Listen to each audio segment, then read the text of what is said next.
Hello guys, magandang gabi. Welcome back po sa ating channel. Hello guys, magandang gabi. Welcome back po sa ating channel. So, for today's video, ngayon po ay gabi na. Magdalawang linggo na ako, siguro mahigit yung ating sarado sa ating tindahan. So, nabasa ko pa yung mga comment nyo at hindi ko pa kayo na-replyan. Shout out po sa inyo, Mama H. Ayan sa mga kapwa ko tindera. Ayan, kamusta po ang lahat? So, ayan po yung aking itsura ng aking tindahan. Wala akong laman ng stante ko. Merong mga candy na ilang peraso. Tsaka yan. Tapos dito, kasi nakakita niyo na po na wala po akong mga sabit na tinanggal na natin. Yung chiller ko may mga natira pa. So, pinapaandar pa natin sa araw, sa gabi. Ay close kasi may nainom din ng soft drinks. Gusto din mo lamig. Dapat nilagay ko na lang yun sa ref. At marami pa akong yellow guys. So, yun. Sa 2 linggo ko pong pagtambay dito sa ating bahay. Dito sa ating bahay. Dito sa bahay lang. Wala tayong tindahan. Na-observe ko talagang. Nalungkot talaga ako na. Alam mo yun, hindi ko ma-explain po. So, dahil nalungkot po ako. Iba po talaga dahil siguro po nakasanayan ako natin bilang nagtitinda. So, ayan. Kaya, may nalungkot po at hindi ko po alam kung anong gagawin ko. So, kung baga, magawa na lang sana ako ng mga vlog. Or ano. Pero, wala po akong ganang gumawa gaano. So, dahil nga nag-isip po ako siguro sa aking tindahan kung paano ba. So, ngayon guys, gusto kong naisip ko magbalik na lang ako sa pagtitinda. Marami pong mga bagay na kailangan kong gawin. So, siyempre, una yung puhunan natin. Pangalawa, kung kumusta naman pag nagtinda tayo ulit. Pero alam ko naman po na ganun po talaga na marami na po tayong napagdaanan sa pagdating ng sa pagtitinda. Hindi pa tayo mayaman, kailangan natin magtinda o maghanap buhay. So, yan po. Nga pala guys, maraming salamat nga pala sa inyo. Nagsabi sa akin na magtrabaho na lang daw ako. Hindi po pwede na iniisip ko talaga yung maraming beses yun kung pwede ako magtrabaho. Hindi pwede kasi mahirap po. Sa sitwasyon ko na may 2 anak at may apa. Mahirap pong magtrabaho. So, ini-imagine ko. So, tsaka yung mga anak ko malaki na.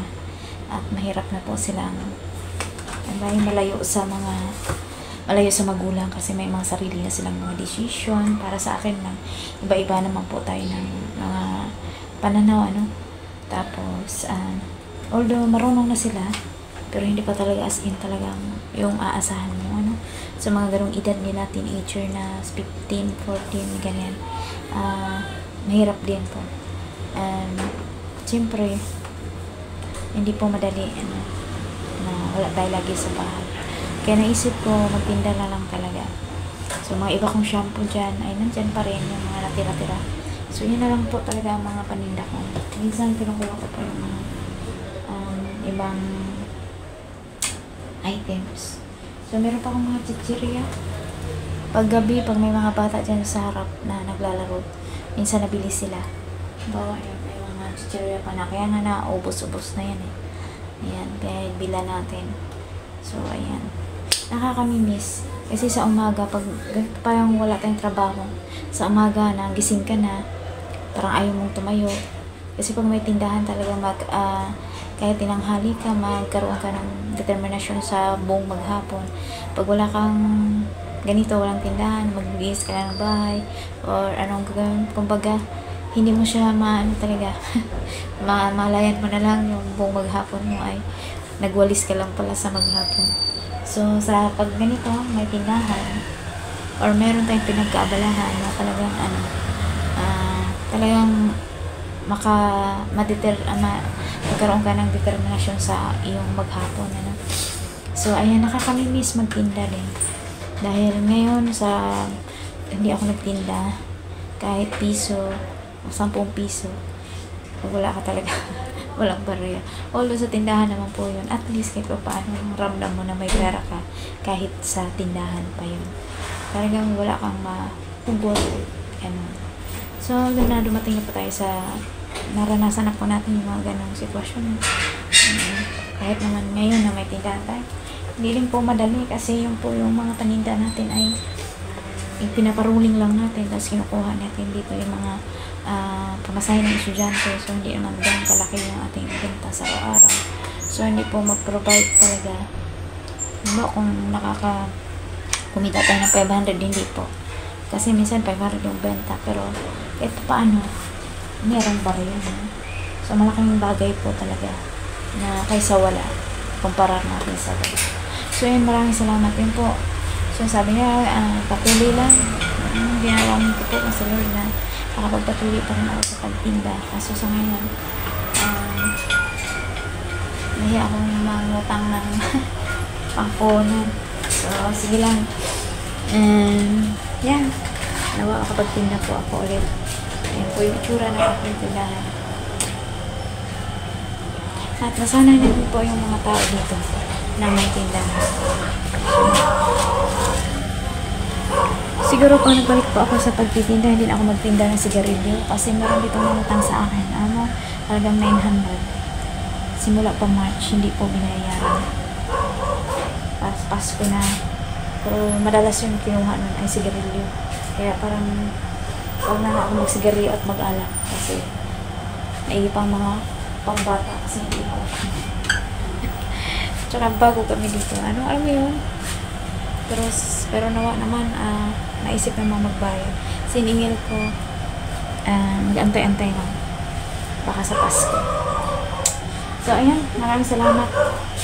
Hanggang sa muli. Ayan na po ang ating update ngayon, guys. Dito sa aking munting tindahan. Sabay po ko pa. Sure, no? Maraming pakit bakit. Nag-alala ko mga sakit. Baka ma-expired. Ang dami pa nito. Dinupit ko na lahat.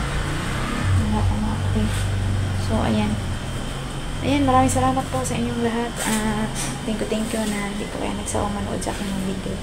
Maraming salamat po sa mga sumusuporta, sa mga nakilala ko dito sa YouTube. Thank you po sa inyo.